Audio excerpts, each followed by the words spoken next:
This video is going to be my second look or second attempt to preview the Ravens defense going into San Francisco and trying to stop or slow down the 49ers offense that's really on a roll in the last 6 weeks. Among the many challenges therein for Mike Macdonald and the Ravens defense is dealing with multiple personnel groupings.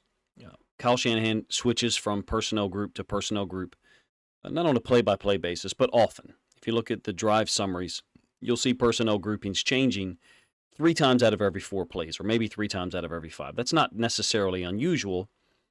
One of the things he does is he carries over concepts from 12 personnel to 21 personnel often. So you're not getting away from certain concepts by just moving the fullback on or off the field. Having said that, and I don't know where the data falls for this, to be honest with you. I suspect that I'm probably on the wrong side of the coin here. One element that strikes me when watching the film and is a little bit surprising is all of the things that the 49ers do with Juszczyk, when he's on the field. They almost look more multiple when they bring a fullback on the field. Now, we know he has multiple alignments, assignments, and techniques, more so than probably any fullback in the league. I'd say it's very similar to Ingold for the Dolphins, at least the film that I saw of them last year, which I haven't seen much at all this year. Again, I have no idea where the data falls or what the data indicates for 21 personnel versus 12. I'm omitting 11 personnel in this video completely. I'll attempt to cover that a little bit Monday morning. I don't know what people are looking for. I'm having fun because this is really my first time to take an extended look at the 49ers offense because we haven't played them since 2019. Again, I suspect that the data is different or wrong for me, but from what I'm seeing, 21 personnel seems more multiple. And I don't mean from a run-pass standpoint necessarily. I mean from a formation standpoint, from a play concept standpoint, more diverse pass plays, more screens appear to occur from 21 personnel. I'm not sure why that is. Perhaps it's intentional. I suspect that Shanahan is doing what Todd Monken does a little bit and trying to hide certain tendencies within the overall data. And I'll show you that and I'll try to explain it to you here in the beginning with one formation and play that you better be ready for immediately the first time they line up in it.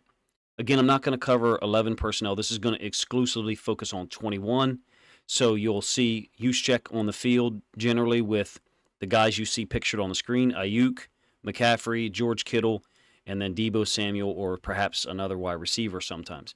One thing to note, and I'll explain this again in the 11 personnel video, hopefully Monday morning, is the 49ers 11 personnel grouping is very different from the Rams 11 personnel grouping. I actually, after having watched the film, don't look at their 11 personnel run game with anywhere near the level of concern to which I would have if we were facing the Rams 11 personnel group again, because they're an 11 personnel exclusively, and their run-pass balance is by design.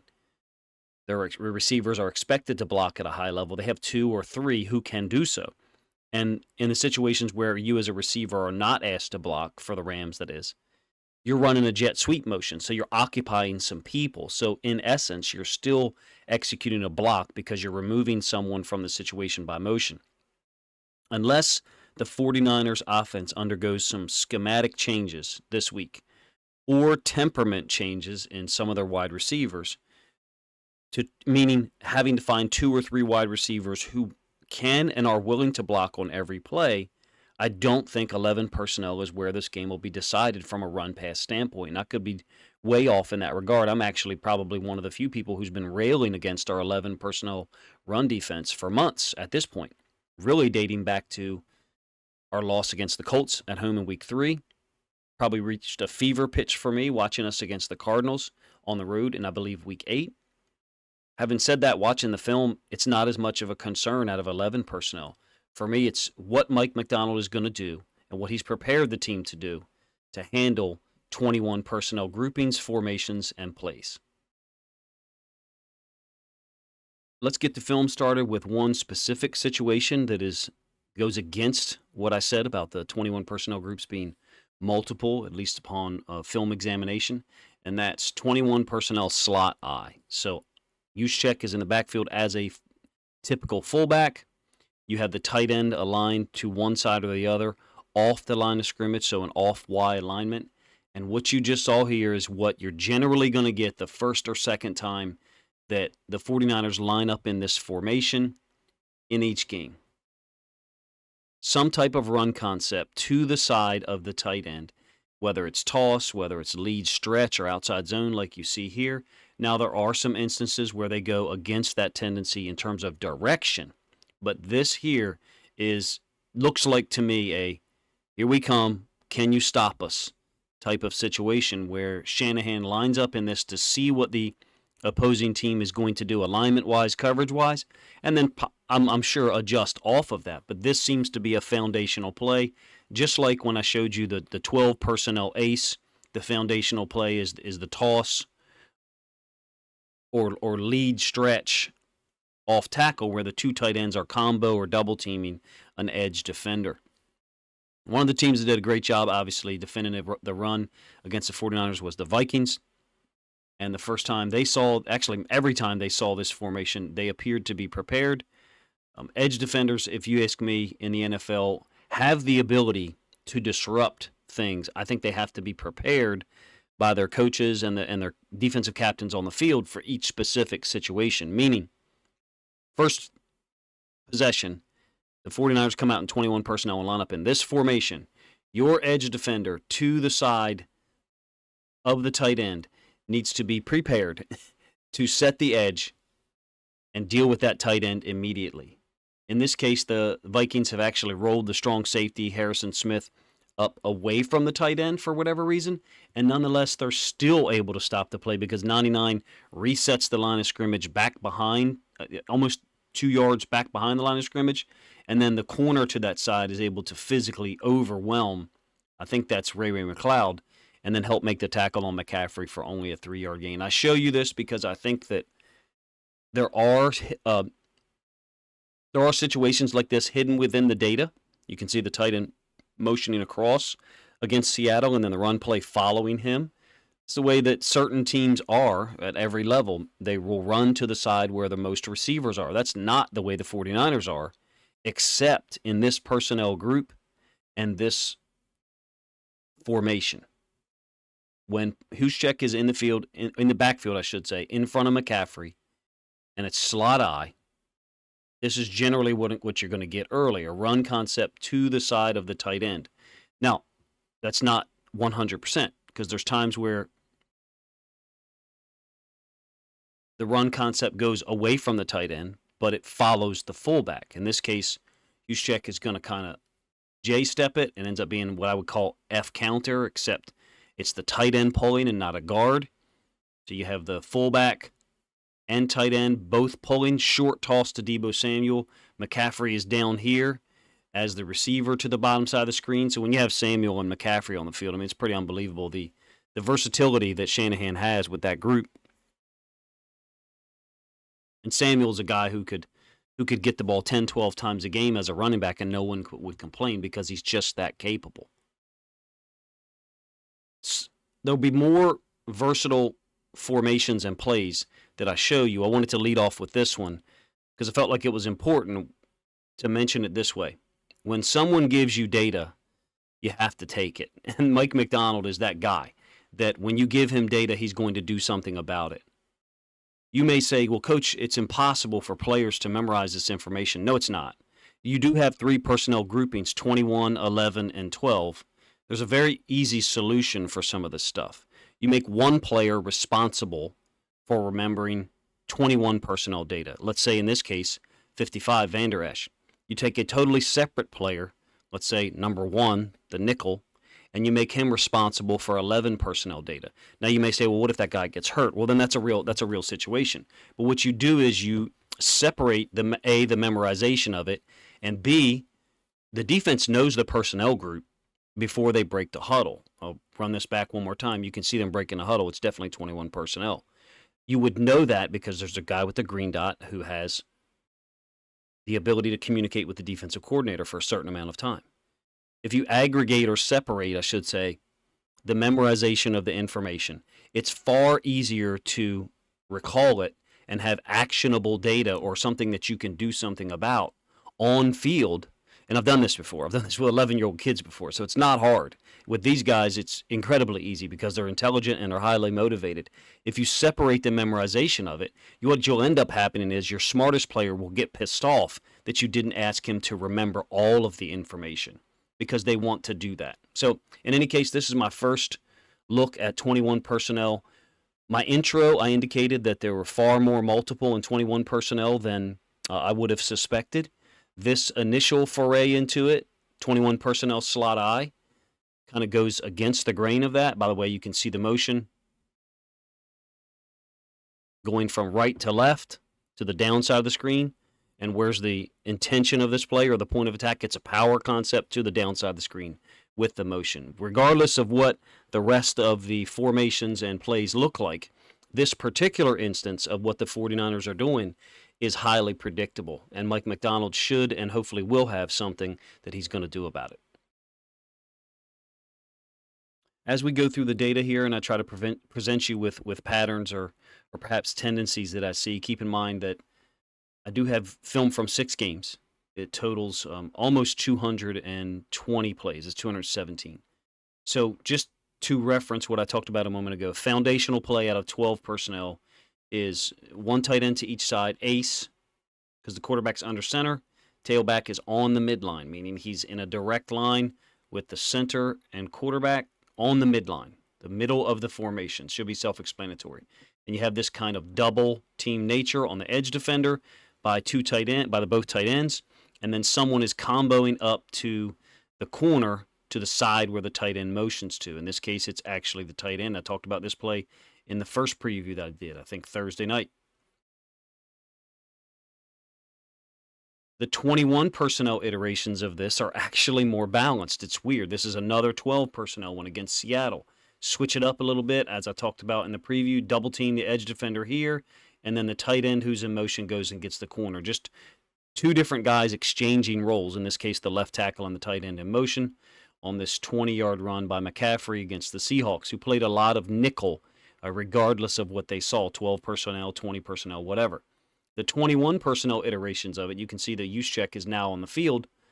Actually, at least in the film that I have, are more balanced in terms of run-pass and are more balanced in terms of concept. What I mean is the 12 personnel stuff is either a run play or a play-action pass, period. In this first one that I showed you, which was intentional, is just a straight drop-back pass. It's a 7-step drop, somewhat unusual, the first step out of there by Brock Purdy, but it's a 7-step drop over Yankee concept, whatever you want to call it. Deebo Samuel running underneath of that vertical route from the top side of the screen against man. Open, gets 11 yards. So when I say it's more diverse, I mean it's more diverse from a run-pass standpoint, and it's more diverse from a conceptual standpoint. Additionally, well, why are they doing that? I suspect that maybe Juszczyk is not as effective as a one-on-one initial point-of-attack blocker as the 2 tight ends are. Could he accomplish the task? Sure. Perhaps there's other reasons why that play doesn't appear to be the same type of foundational element when he's on the field from the same exact formation that I showed you in the video on Thursday and that I, again, showed you here for the first 2 plays just to be kind of an establishing shot. Hopefully I said that in a way that makes sense. Again, no play action, 3-step route, speed out up top to the boundary. Ayuk, who's having a great season, obviously, over 1,000 yards receiving.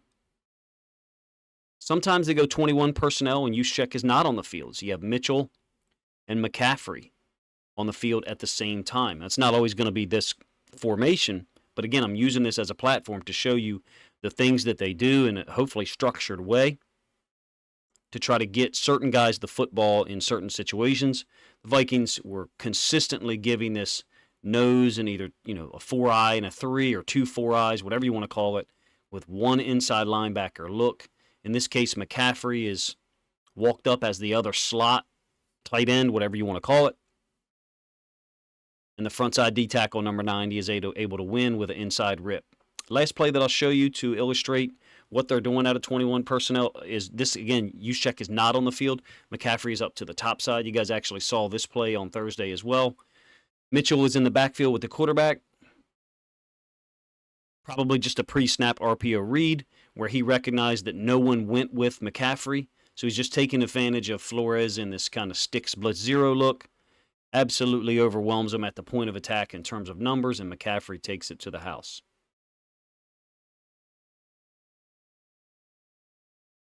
I guess our brains as Ravens fans are conditioned to think, because of Greg Roman era with Patrick Ricard, conditioned to think that when the fullback is on the field, things are going to be less balanced, less diverse, more run plays, and the pass plays that we do see are going to be play action in nature. That actually, for at least from the film that I have and that I've watched in the last 3 or 4 days, that actually is not true. That's the case more in 12 personnel. And if there's 49ers fans who've listened this long, you're welcome to let me know, if and how inaccurate I am with that statement. That's just from the film that I have seen. When Juszczyk is on the field, things appear to be more diverse, additionally more directionally balanced. There doesn't appear to be this tell because Juszczyk is over here to the right that they're going to run the ball or pass over there or pass to the opposite side and play action.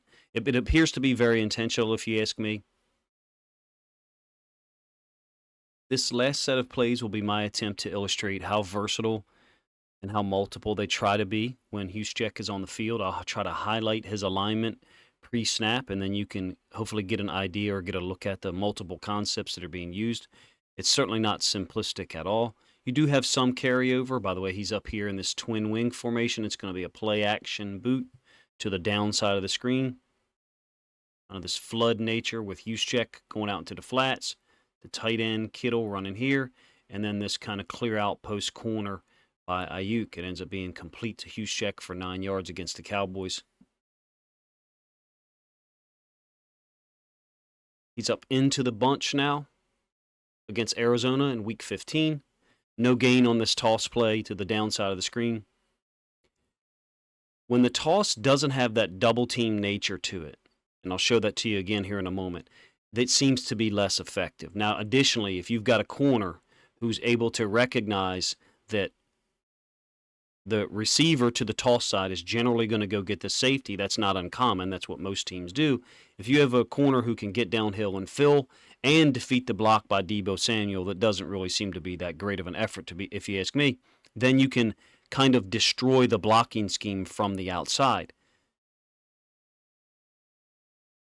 Probably one of my favorite concepts that they use is when McCaffrey and or Samuel is in the backfield and they run dual screens, one screen to the top side and one to the other. By the way, Juszczyk is up here as a potential blocker for McCaffrey on the screen at the top side. Brock Purdy elects to take the screen down here to Samuel.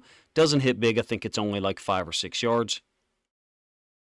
But I think it stresses the defense horizontally immediately, and might be one of the reasons why the Cardinals were so willing to use their outside linebackers in coverage, because they knew that they were going to have to deal with the fullback often. And Zaven Collins in 45 often battled out in space, whether it was on pass concepts or right there a potential one-man screen.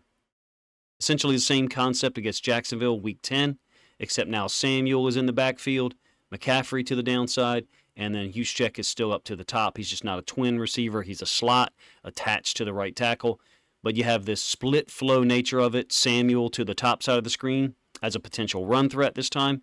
And then the screen to the bottom to McCaffrey hits for 17 yards. So when I said to you earlier in the video that I saw and found more screens out of 21 personnel, this is me showing you now the film that I actually used to make that statement. Great catch by Deebo Samuel over the middle in Week 11 against Tampa Bay. Juszczyk in motion with the guard. Clearly could be used in pass pro, and since no one shows up in terms of rushing the edge, he just leaks out into the flats. Samuel's going to break this route underneath. Again, and one thing I've noticed, I don't know if it's 30% of their plays or 40% or what.